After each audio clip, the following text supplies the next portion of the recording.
Hello बच्चों, नवांकुर डिजी lesson में आपका स्वागत है। और मैं वासुदेव शर्मा क्लास 9th हिंदी विशिष्ट का अध्ययन करने के लिए यहाँ हैं। और आज हम हमारे पुस्तक का तीसरा पाठ, इसका नाम है प्रेम और सौंदर्य, उसको आरंभ करते हैं। और जो प्रेम और सौंदर्य रीतिकालीन कवियों द्वारा लिखित है, तो हम जो है ना, पहले कवि के बारे में थोड़ा सा परिचय समझ लें। तो हमारे कवि हैं घनानंद जी, और इन्होंने जो पद लिखे हैं तो हम उनको देखते हैं। तो कवि का जन्म सन, घनानंद जी का जन्म सन संवत जो है ना 1746 ईस्वी में, देहावसान 1796 संवत में हुआ। और ये दिल्ली नरेश मोहम्मद शाह के दरबारी कवि थे। और चूँकि इन्होंने उनके दरबार में रहकर बहुत दिन तक दरबारी कवि का कार्य किया। इनकी जो रचनाएं हैं वह इस प्रकार हैं: घनानंद कवित्व संग्रह, सुजान विनोद, सुजान हित, वियोग बेली, आनंद घंजू, इश्कलता, प्रीति पावस, जमुना जल और वृंदावन सत आदि इनकी प्रमुख जो रचनाएं हैं। अब हम इनकी भाषा की ओर चलते हैं। तो इनकी भाषा जो है ना मधुर और सरस है। ब्रज भाषा का प्रयोग इन्होंने किया है। और जो छंद लिखे हैं वह कवित्व एवं सवैया के रूप में इनके छंद हैं। अधिकांश वियोग श्रृंगार रस का इन्होंने प्रयोग किया है। और ये अधिकांश अनुप्रास और विरोधाभास अलंकार का प्रयोग करते थे। और रीतिकालीन कवियों में इनका स्थान भी प्रमुख है। तो इस प्रकार ये छोटा सा थोड़ा कवि का परिचय हुआ। अब हम इनके पदों की व्याख्या की ओर चलते हैं। तो जैसा कि आपको मालूम है, घनानंद माधुरी जो इनका प्रथम पद है, घनानंद माधुरी के नाम से इन्होंने जो रचना की है, इसमें संदर्भ हमारी नवनीत हिंदी पुस्तक और के घनानंद माधुरी नामक शीर्षक से लिया गया है। और कवि इनके घनानंद जी हैं। प्रसंग में चूँकि इनका प्रसंग जो बनता है, तो इस पद में देखा गया है कि प्रेमिका के हृदय में प्रियतम से मिलने की उत्कट अभिलाषा है।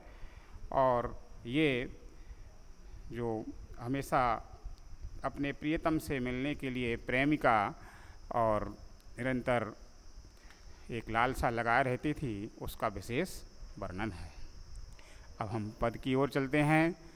तो जो पहला पद लिखा है, तो ये जो पद इनके हैं वह भी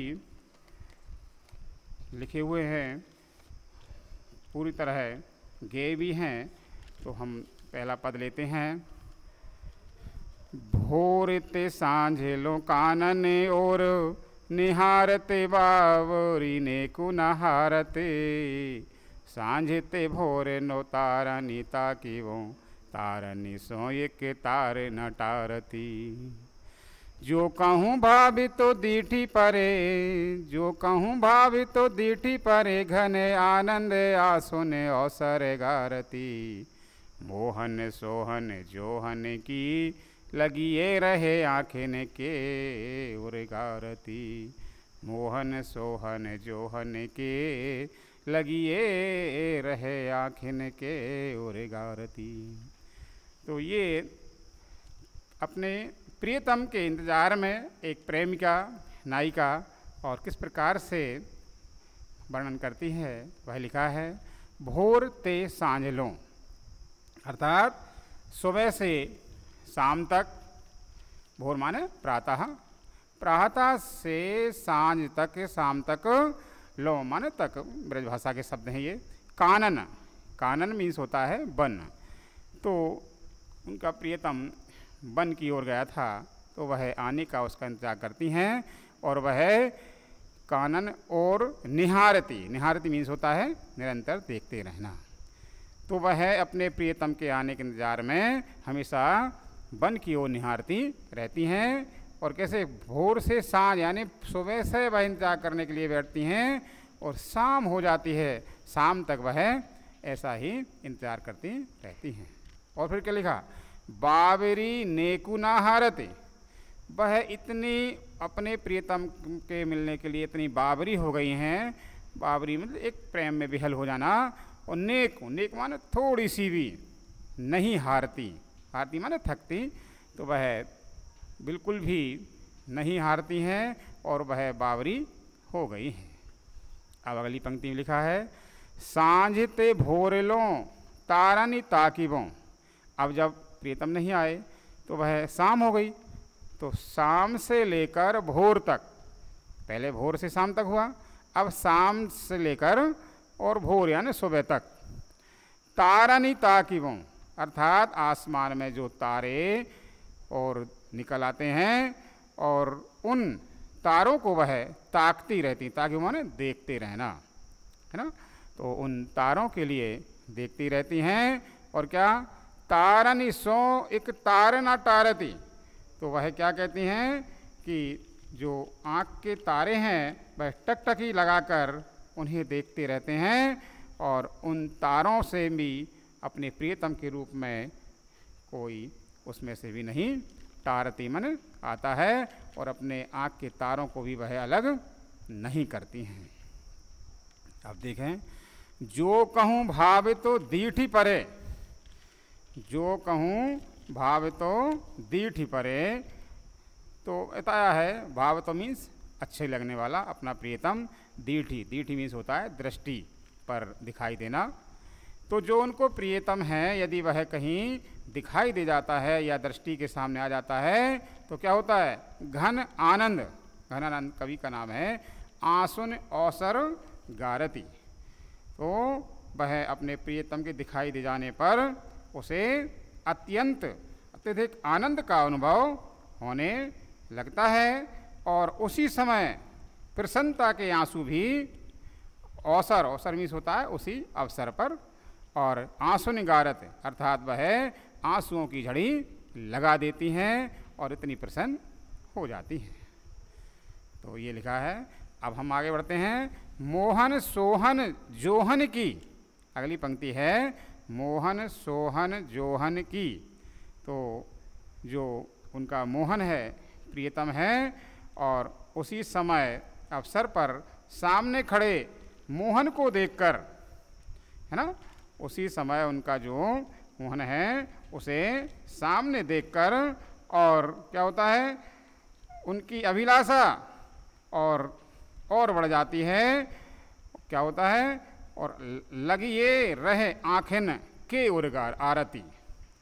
तो वह उनके नायिका के नेत्रों और मन, और माने हृदय भी होता है, मन भी होता है, आँखों में और उनके मन में, और मैं प्रत्येक क्षण उनकी अभिलाषा, आने की अभिलाषा समाई रहती है। कहने का अर्थ ये है कि वह मोहन, अपने मोहन को सामने देखती हैं, अगर जरा दिखाई देती हैं तो वह उसको और निरंतर देखने के लिए अपने हृदय में उनकी अभिलाषा और समा जाती है। तो इस प्रकार कवियत्री उन नायिका ने और इसका वर्णन किया है। हम इसके विशेष की ओर चलते हैं। तो इसमें विशेष में श्रृंगार रस है, अनुप्रास एवं यमक अलंकार की छटा है, ब्रज भाषा है, और जो छंद है वह सवैया छंद है। तो ये सवैया के रूप में इन्होंने घनानंद जी लिखे हैं। अब हम अगले पद की ओर चलते हैं। तो इनका देखिए, अगला जो पद है, अगले पद में इन्होंने जो लिखा है वह इस प्रकार है कि इसमें मीत सुजान, यहाँ पर ये देखिए बताया है कि जो घनानंद जी जो थे वह एक सुजान नाम की, जैसा कि मैंने बताया दिल्ली दरबार में वह दरबारी कवि थे, तो उस दरबार में एक सुजान नाम की नर्तकी थी, उससे वह प्रेम करने लगे थे।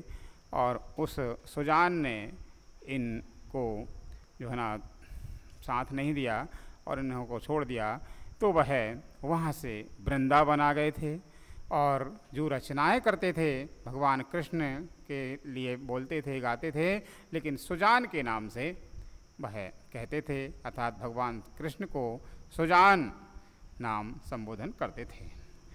तो हम इनके जो प्रसंग है उसकी ओर चलते हैं। संदर्भ तो वही रहेगा। प्रसंग जो है तो इस पद में श्री कृष्ण के अलौकिक प्रेम का वर्णन किया गया है। उन्हें विश्वास है कि प्रियतम श्री कृष्ण एक दिन अवश्य ही दर्शन देंगे, अर्थात वह सुजान नाम लेकर भगवान कृष्ण के का वर्णन करते हैं। तो इस प्रकार उन्होंने लिखा है। अब हम पद की ओर चलते हैं। देखिए लिखा है, चूँकि ये भी सवैया छंद है और वह थोड़ा सा लय में हम देखते हैं। मीत सुजाने अनीत करो, जिन हा न हुजिए मोही अमोही, दीठी को और कहूँ नहीं ठोरो, फिरी द्रगे रावेरे रूप को दोही। एक विश्वास की टेक गहे, लगी आस रहे बसी प्राण बटोही, आंगन आनंद जीवन मूल दई, कति प्यासन मारत मोही। अब यहाँ पर देखिए मीत सुजान, मीत मीन्स हे मित्र, हे प्रिय, और सुजान, तो घनानंद जी ने क्या कहा है, हे प्रिय सुजान, हैं अनीति करो, अर्थात मुझसे अन्याय मत करो। चूँकि सुजान भगवान कृष्ण के नाम से संबोधित करके लिखा है ना, और अपनी नायिका के लिए भी उन्होंने सुजान नाम जो था तो उसके नाम प्रयोग करते थे वह, तो वह कहते हैं हे प्रिय सुजान, मैं मुझसे अनीति का व्यवहार कर रही हो, वह ठीक नहीं है, अर्थात वह उचित जिन हा ना हुजिए, तो वह जो है ठीक नहीं है या उचित नहीं है, अर्थात मुझे त्यागने वाले मत बनो। लिखा है मोही और अमोही। मोही माने मुझे, अमोही माने होता है मुझे त्यागने वाली, है ना, मुझसे मोह ना करने वाली, अर्थात तुम ऐसी मत बनो कि मुझसे प्रेम ना करो, अर्थात अमोही मत बनो। और मैं चाहता हूँ कि मुझसे प्रेम करने वाली बनी रहो। अब क्या लिखा है, दीठी क्यों और कहूँ नहीं ठोर। दीठ मीन्स होता है दृष्टि, है ना, नज़र। तो वह कहते हैं जो ना कि घनानंद जी कहते हैं मेरी जो दृष्टि है, नज़र है, उसका कहीं और ठोर मीन्स होता है स्थान, कहीं दूसरी जगह स्थान नहीं है, और वह केवल भगवान कृष्ण को ही देखना चाहती है, मेरी दृष्टि ऐसी है। फिर क्या लिखा, फिरी द्रग रावरे रूप को द्रोही। फिरी द्रग रावरे, तो यहाँ बताते हैं कि उन दृष्टि के जब कहीं और स्थान नहीं है, तो वह कहते हैं आपने अपने नेत्र फेर लिए हैं, मतलब आपने क्या कर लिए हैं, अपने नेत्र फेर लिए हैं, और अर्थात क्या कहते हैं, मेरी दृष्टि केवल आपके नेत्रों को ही देखना चाहती है, उसका और कहीं दूसरा स्थान नहीं है, और आपने अपने नेत्रों को क्या कर लिया, फेर लिया है, यानी कि अलग कर लिया है। ये उचित नहीं है, ये अच्छी बात नहीं है। आप देखिए क्या लिखा है, एक विश्वास की टेक गहें। विश्वास मीन्स होता है विश्वास, है ना, टेक लगाए, मान लो टेक लगाए, रट लगाए हुए हैं, तो केवल उन्हें एक ही क्या कहते हैं कि वह उन्हें मेरे जो है आपका केवल एक ही विश्वास है, और वह कहती हैं मेरे प्राण रूपी हे रास्तागीर, प्राण बटोही, प्राण बटोही लिखा है, तो हे रास्तागीर है ना, को केवल तुम्हारा ही विश्वास है। घनानंद जी कहते हैं कि मेरे जो प्राण रूपी बटोही हैं, रास्तेगीर हैं, चलने वाले प्राण हैं, उनके लिए केवल एक आपका ही क्या है, विश्वास है, सहारा है, और उसी की आशा में वह जीवित हैं। मतलब एक विश्वास की टेक गए, अर्थात एक ही विश्वास के रट पर वह जीवित हैं, और आस रहे बस प्राण बटोही, ये मेरे जो हृदय में प्राण रास्तागीर रूप में बटोही हैं, वह केवल इसी आस में बने हुए हैं कि आप मुझसे मिलोगे या आप मुझे दर्शन दोगे। अब देखिए आगे बढ़ते हैं। हों घन आनंद जीवन मूल, घनानंद जी कहते हैं कि मेरे दई मीन्स होता है देव, हे देव, हे कृष्ण, आप मेरे जीवन मूल हैं, अर्थात जीवन को हमेशा देने वाले हैं, बरकरार रखने वाले हैं। और क्या लिखा, कति प्यासन मारत मोही, कति मीन्स क्यों, अर्थात हे देव आप मुझे प्यासा क्यों मारते हैं, और आप तो मेरे जीवन मूल हैं, और मैं आपके दर्शन करना चाहता हूँ। और वह इस प्रकार आगे बढ़ने के लिए और हमेशा कृष्ण जी से मिलने का प्रयास करते हैं। जी हाँ, तो इसमें हम देखेंगे चूँकि इनका जो विशेष है वह पूरी तरह वियोग श्रृंगार रस से संबंधित है, और श्लेष और रूपक अलंकार है, ब्रज भाषा है, और छंद जो है ना कवित्व है, सॉरी सवैया है, और इन्होंने इसका प्रयोग किया है। अब हम तीसरा छंद जो है उसमें चलते हैं। तो तीसरा जो बताया है इसमें लिखा है अति सूधो स्नेह को मार्ग, अर्थात इन्होंने क्या, इस स्नेह, स्नेह मानो होता है प्रेम, तो प्रेम के मार्ग को बिल्कुल सीधा साधा बताया है। क्योंकि ये भी श्रृंगार रस से संबंधित है, तो इसमें हम देखते हैं प्रसंग क्या बनता है। तो प्रेम के मार्ग को सच्चा और सीधा बताया है, और यहाँ छल या प्रपंच की कोई भी बात नहीं चल पाती है, सयानेपन की बात नहीं चल पाती है। तो वह इस प्रकार वह कहते हैं कि हम अब देखते हैं, इसको पढ़ते हैं। अति सूधो स्नेह को मार्ग, जहाँ नेकु सयानप बाँके नहीं, तहाँ साँचे चले तजी आपन पों, जज के कपिटे निशांक नहीं। घने आनंद प्यारे सुजान सुनो, घने आनंद प्यारे सुजान सुनो, यहाँ एक ते दूसरो आंक नहीं। तुम कौन धो पाटी पढ़े हो लला, मन लेहूँ पे देहूँ छटाक नहीं। तुम कौन धो पाटी पढ़े हो लला, मन देहूँ पे लेहूँ छटाक नहीं। तो ये देखिए यहाँ पर उन्होंने प्रेम की व्यंजना की है और प्रेम के बारे में बताया है। लिखा है अति सूधो स्नेह को मार्ग, अर्थात महाराज जी क्या कहते हैं कि जो स्नेह, स्नेह मीन्स प्रेम का, मार्ग मीन्स मार्ग, सूधो मीन्स सीधा। तो जो प्रेम का जो रास्ता होता है, मार्ग होता है, वह बिल्कुल सीधा होता है ना। और जहाँ नेकु सयानप बाँक नहीं, नेकु मीन्स थोड़ी भी सयानेपन की, है ना। और यहाँ पर क्या, जरा सी भी कोई गुंजाइश नहीं होती। और इस मार्ग पर सच्चे लोग अपनापन छोड़कर, अर्थात सर्वस्व त्याग कर की भावना से ही इस रास्ते पर चल सकते हैं।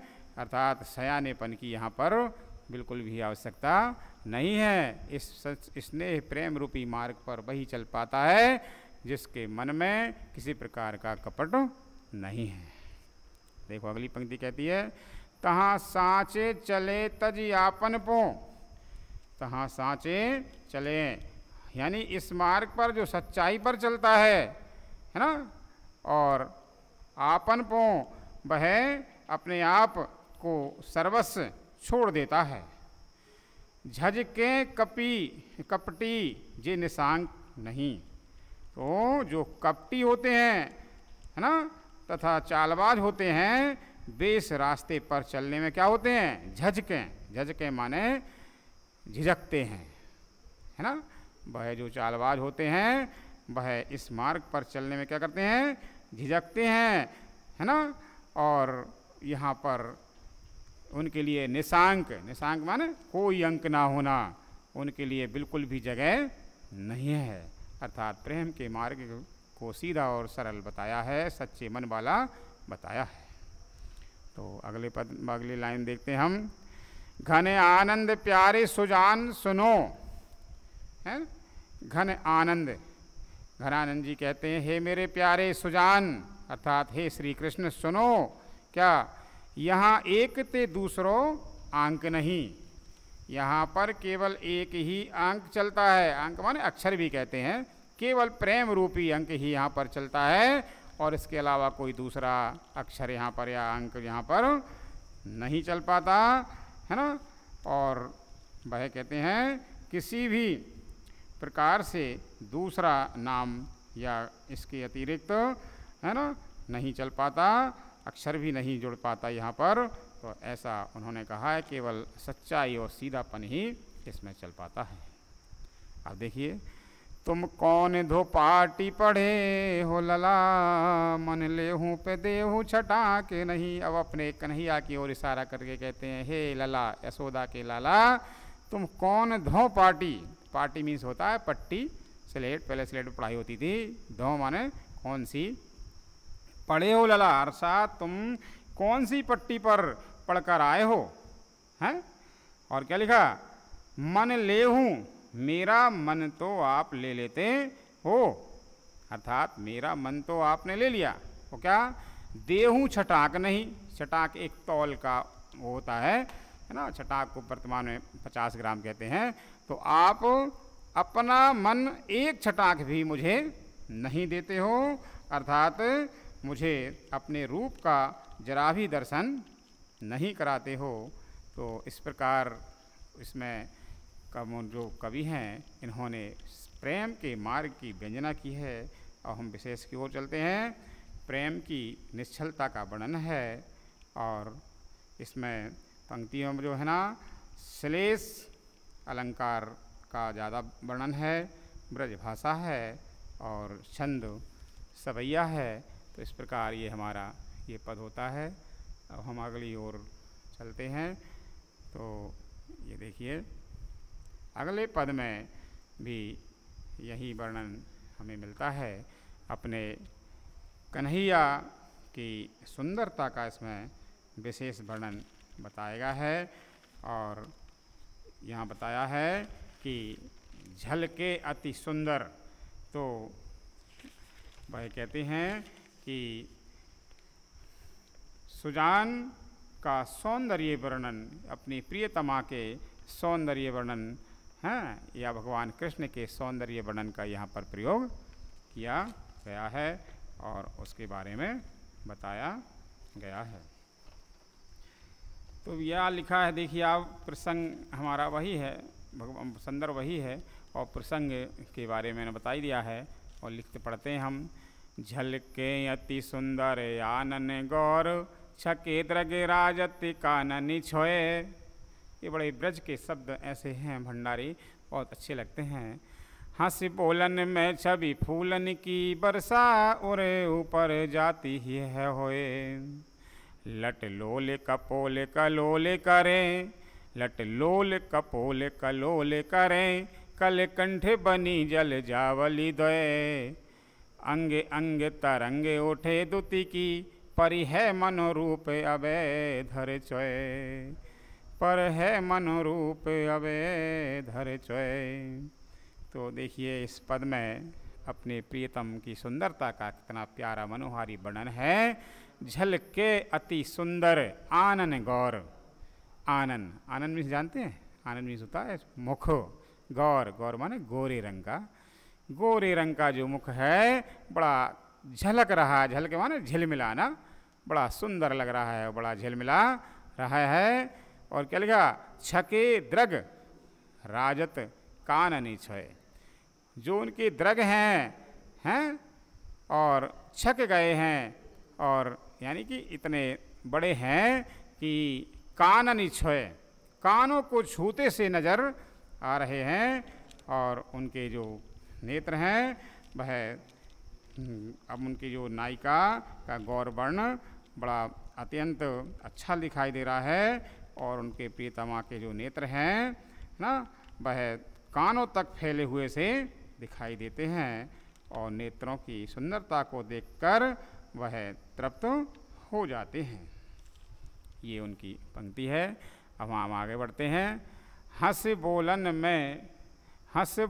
में छवि फूलन की वर्षा, अर्थात उनकी प्रियतमा जब हंसकर बोलती हैं तो क्या होता है, फूलन की वर्षा, ऐसा लगता है कि फूलन की वर्षा, फूलों की वर्षा हो रही हो। कहाँ, और ऊपर जाते ही है होए, और मीन्स होता है हृदय। तो ऐसा लगता है जब उनकी प्रेमिका जब बोलती है तो वह फूलों की वर्षा उनके हृदय पर हो जाती है। बड़ा प्रियतम के बारे में बताया है, प्रियतमा के बारे में, और लिखा है लट लोल कपोल कलोल करें। उनकी प्रियतमा की सुंदरता देखिए कैसी लिखी है। लट, लट माने होता है केस, बालों की लटें, हैं, लोल है क्रीड़ा कर रही हैं, लटक रही हैं, कहाँ, कपोलों पर, यानी कि प्रियतमा की जो लटें हैं बालों की, उनके कपोलों पर हैं लटक रही हैं। कपोल मीन्स होता है गालों पर, गालों पर घुंघराली लटें लटक रही हैं। और कलोल करें, ऐसा लग रहा है, कलोल मीन्स होता है क्रीड़ा करना, ऐसा लग रहा है कि वह क्रीड़ा कर रही है। फिर क्या लिखा, कल कंठ बनी जल जावली धोए।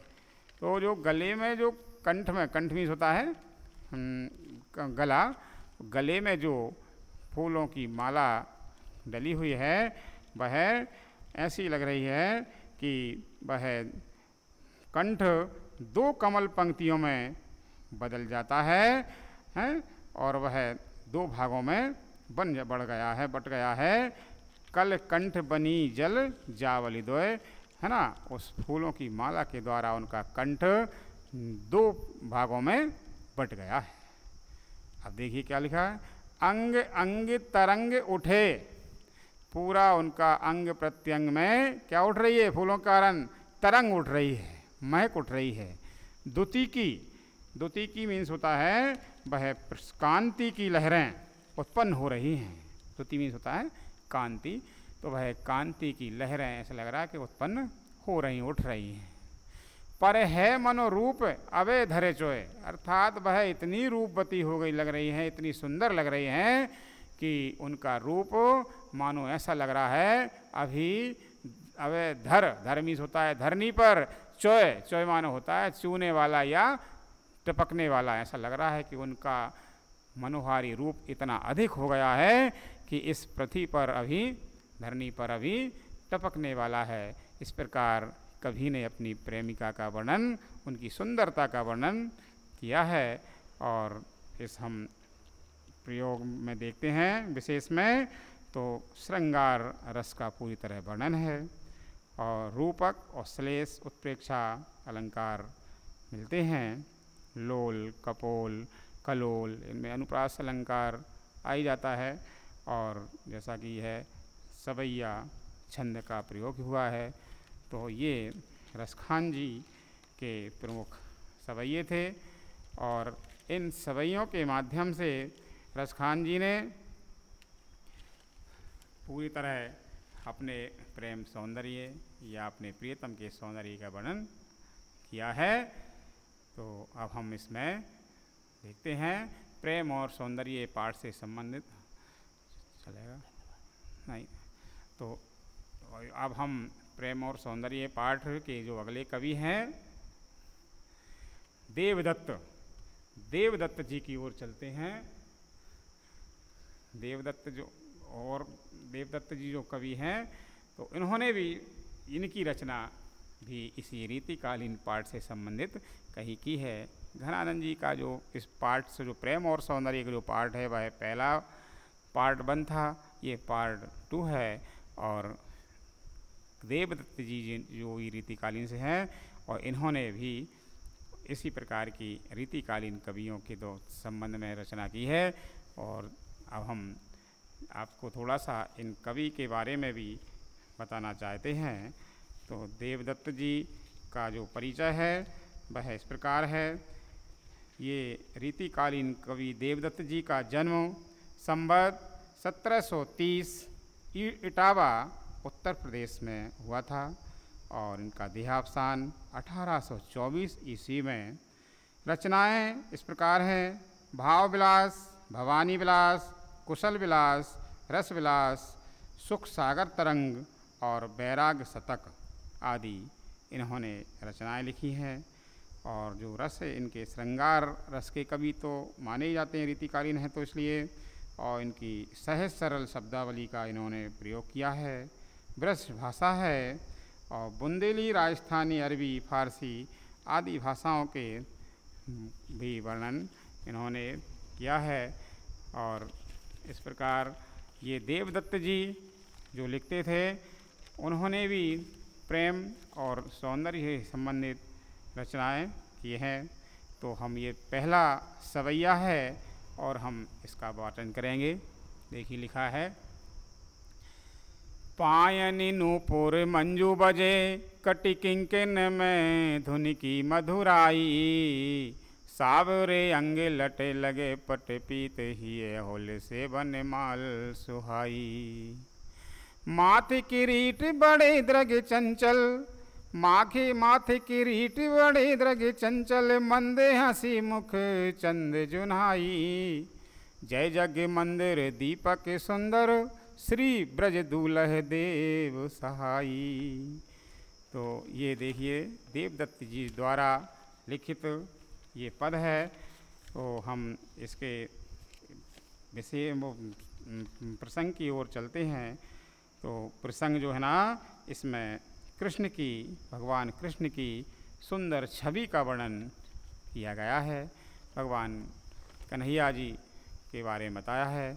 लिखा है: पायनि नूपुर मंजू बजे।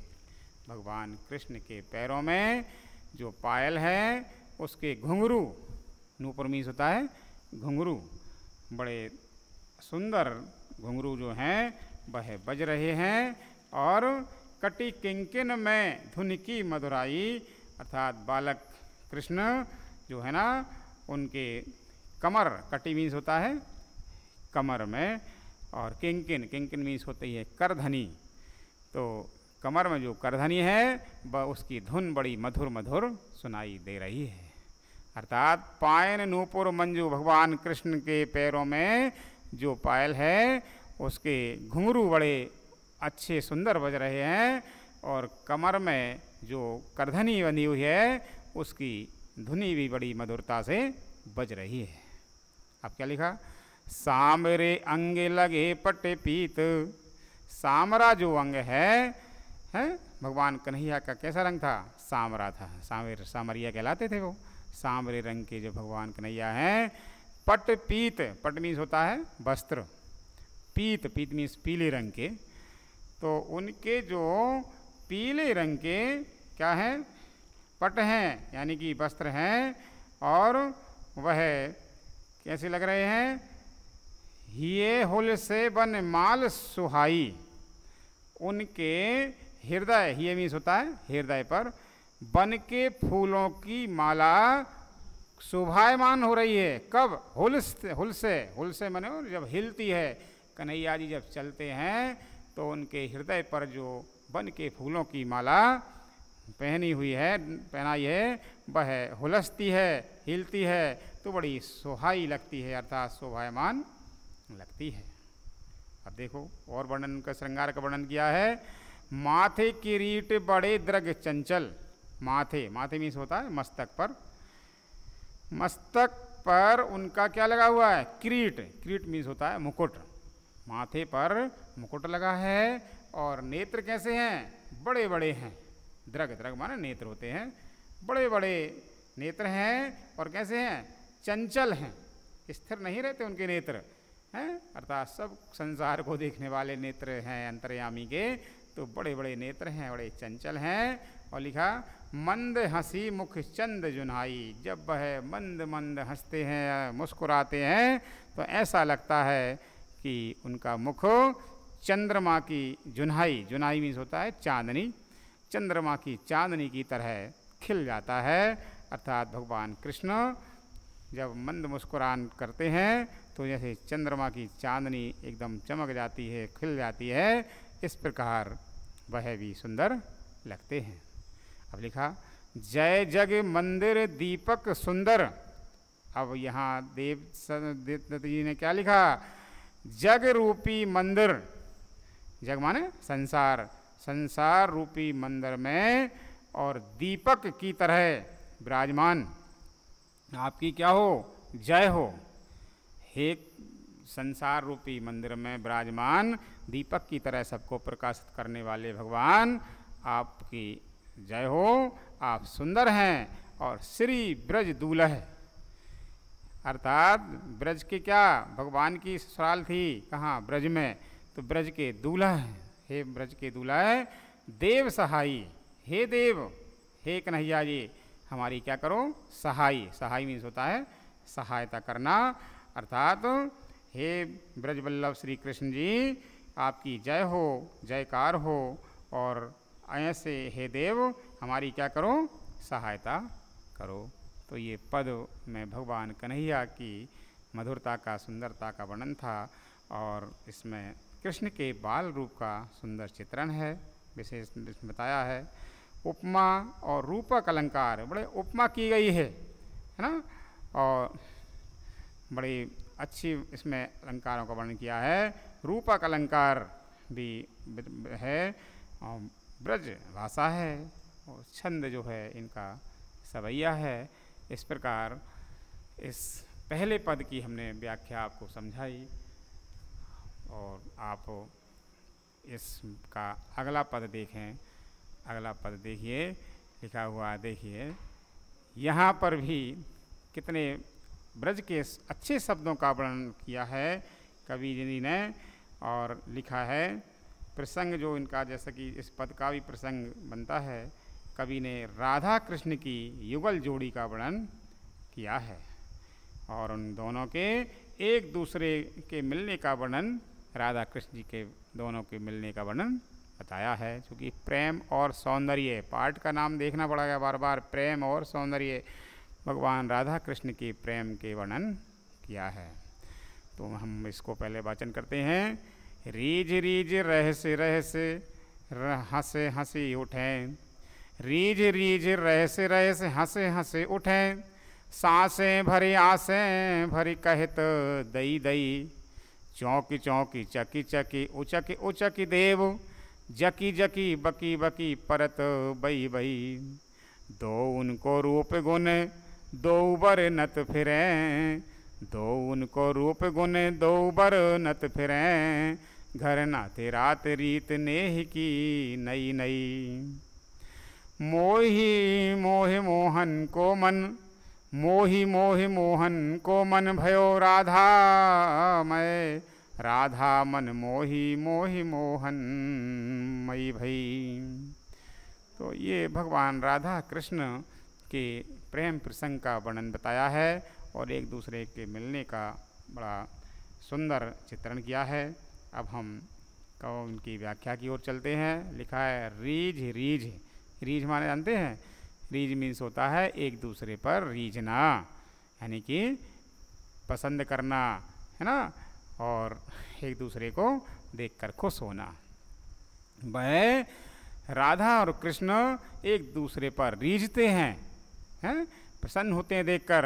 रहस रहस, रहस माने रह रहकर क्या करते हैं, हंस हंस उठें, हैं, एक दूसरे को देखकर हंसने लगते हैं, अर्थात मुस्कुराने लगते हैं।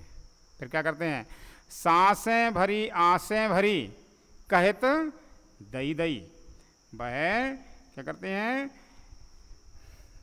सांसें भरते हैं, और इस आस में कि अब हमें फिर मिलेंगे या फिर दिखाई देंगे, और वह हंस हंस पड़ते हैं और आशा से परिपूर्ण उसकी सांस उनकी सांसें हैं पुकारती हैं और फिरती हैं और कहती हैं हे दई दई दई माने हे देव हे भगवान हैं, और अब हमें एक दूसरे से मिला दीजिए।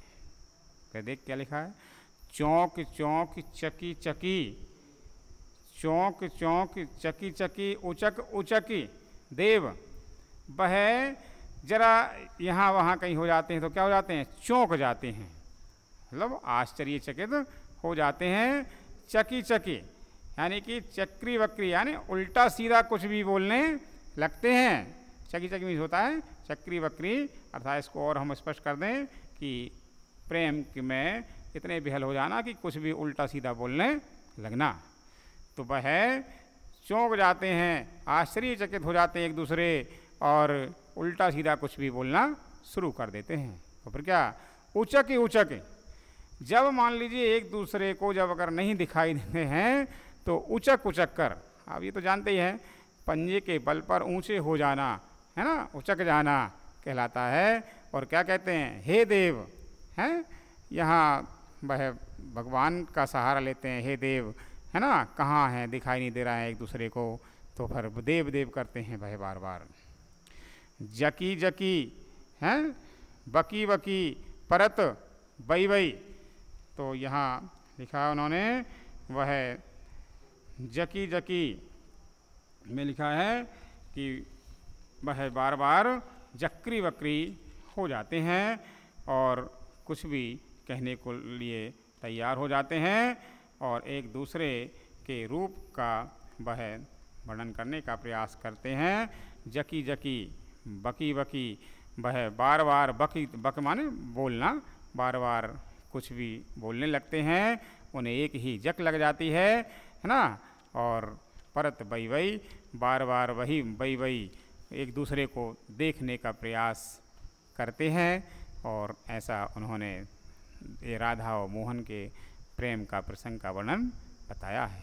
अब क्या होता है, दोउन को रूप गुण दोऊ बरनत फिरें, अर्थात वह दोनों कौन, राधा और कृष्ण जी, दोनों का क्या रूप और गुण, मतलब यदि कहीं नहीं मिल पाते हैं तो वह एक दूसरे का नाम ना लेकर रूप और गुण का क्या करते हैं, वर्णन करते हैं।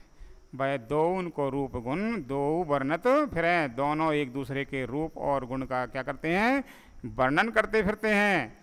और फिर क्या लिखा, घर ना थिरात, थिरात मीन्स स्थिर रहना या घर पे रुकना, वह घर पर नहीं रुकते हैं, दोनों किसी ना किसी बहाने से अपना कुछ ना कुछ बहाना लेकर और घर से निकल जाते हैं मिलने के लिए।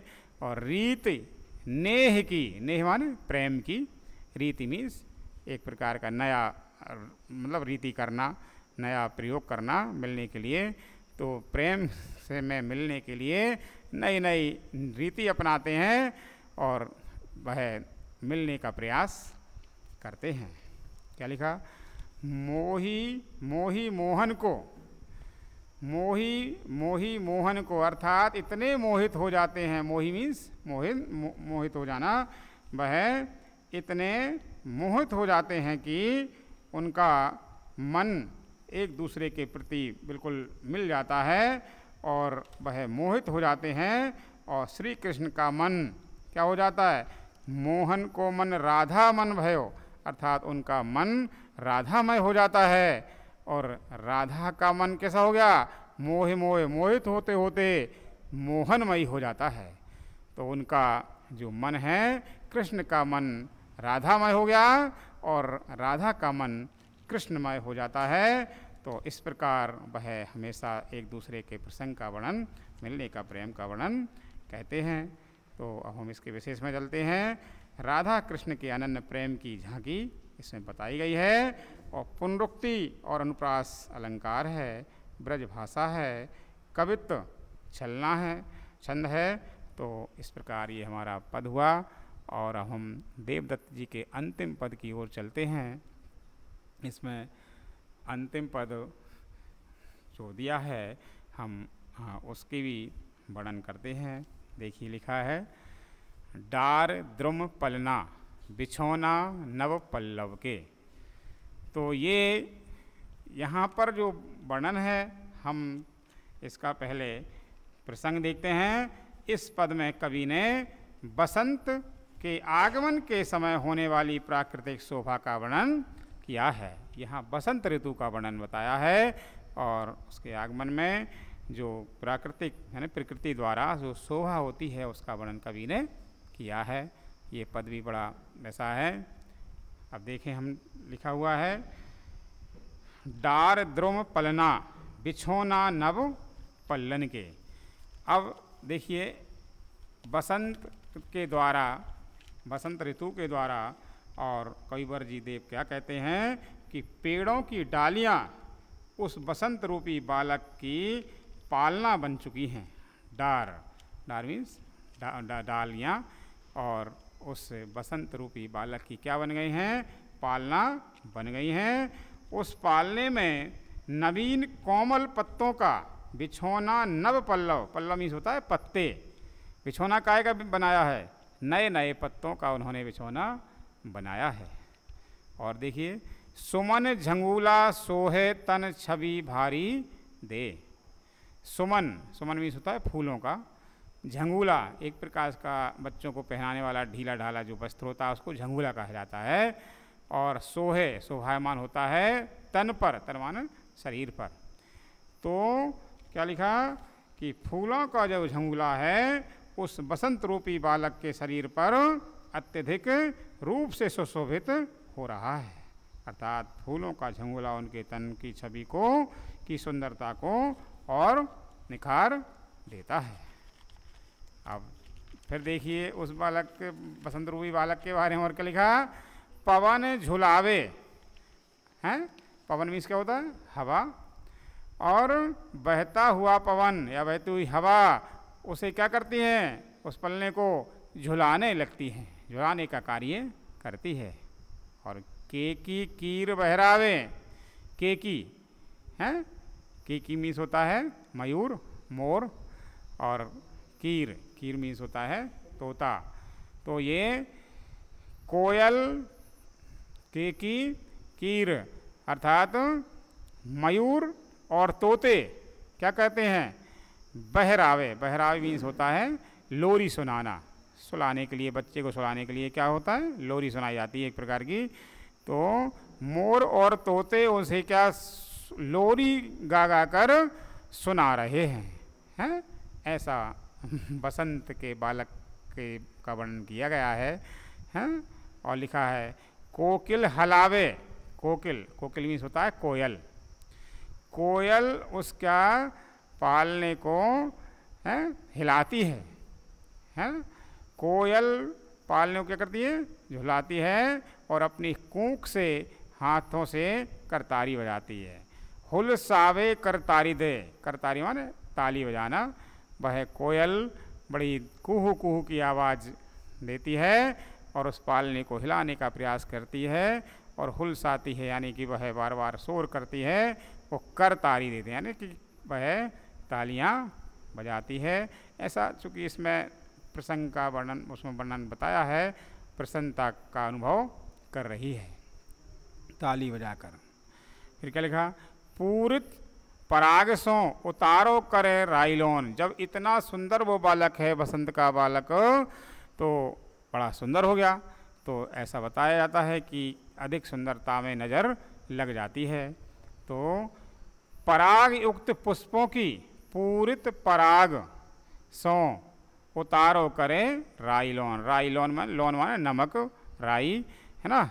और पराग युक्त पुष्पों की पंखुड़ियों से रूपी राई, हल्की से देखोगा आपने, पराग में हल्के दाने दाने से रहते हैं, उसको कवि ने राई बताया है। और नमक से बालक रूपी बसंत की नज़र क्या करती हैं?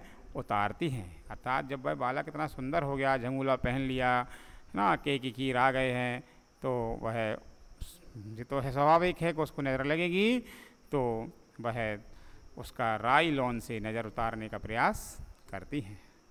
और क्या लिखा? कंज कली नायिका लतानी सिर सारी दे। कंज कली यानी कमल की कली, कमल की कलियां रूपी नायिका और लतानी सिर सारी दे, अर्थात लता रूपी साड़ियों को अपने सिर पर धारण किए हुए हैं। कमल की जो कलियां रूपी नायिका है, कंज कली, कंज माने कमल, कली माने कलियां, नायिका कमल रूपी की कलियां रूपी जो नायिका है, और क्या लताओं रूपी साड़ियों, पेड़ों की जो लताएं होती है ना, लटकती हैं नीचे की ओर, तो उसको है सिर पर साड़ी, साड़ी मीन्स होता है साड़ी पहनने वाली। ऐसा लग रहा है कि कमल की कलिया रूपी जो नायिका है तो लता रूपी साड़ियों को अपने सिर पर धारण किए हुए है। मदन महीप जी को बालक बसंतता है। मदन महीप, तो इस प्रकार कामदेव, मदन, मदन माने कामदेव, कामदेव जो राजा थे, है ना, उनका जो बालक रूपी जो बसंत है ना, तो मदन महीप जी को बालक, कामदेव जी महाराज जी का जो बालक है भाई कौन, बसंत, बसंत जो है, और उसके लिए ताही, ताही माने होता है उसके लिए, प्रातः ही जगावत गुलाब चटकारी दे, और प्रातः माने सुबह जगाने के लिए क्या करते हैं, गुलाब, गुलाब के फूल चटकारी दे, अर्थात हल्के से चाटे देकर उस बालक को, बालक रूपी बसंत को जगाने का प्रयास करते हैं। तो ये आशा है आप लोगों को ये थोड़ी व्याख्या समझ में आई होगी, क्योंकि ये रीतिकालीन है, प्रेम और सौंदर्य से संबंधित है। तो ये इनका देवदत्त जी का अंतिम पद था। अब हम इनके विशेष की ओर चलते हैं। तो इसमें बसंत ऋतु का बहुत ही सुंदर वर्णन किया गया है। मुहावरों का सुंदर प्रयोग भी किया है, मुहावरे मिलते हैं इसमें। रूपक और अनुप्रास अलंकार की छटा दिखाई देती है। रूपक अलंकार है, हैं? और अनुप्रास तो आ ही जाता है। और ब्रज भाषा है इनकी, देवदत्त जी की ब्रज भाषा का इस पद में प्रयोग किया गया है। कवित्व, जैसा कि मैंने पहले बताया, जो छंद है वह कवित्व है। तो ये हमारे प्रेम और सौंदर्य पाठ के पद थे। मैंने आपको व्याख्या समझाई संदर्भ और प्रसंग सहित। आशा है आप सभी के लिए ये समझ में आई होगी। और इसके जो अभ्यास के प्रश्न हैं, इन्हीं व्याख्याओं के आधार पर उत्तर तुरंत निकलते हैं। तो हम इस प्रकार इस पाठ को समाप्त करते हैं, और अगले वीडियो में हम आपसे पुनः मिलेंगे। तब तक के लिए मैं वासुदेव शर्मा आपसे विदा लेता हूँ। सभी को धन्यवाद।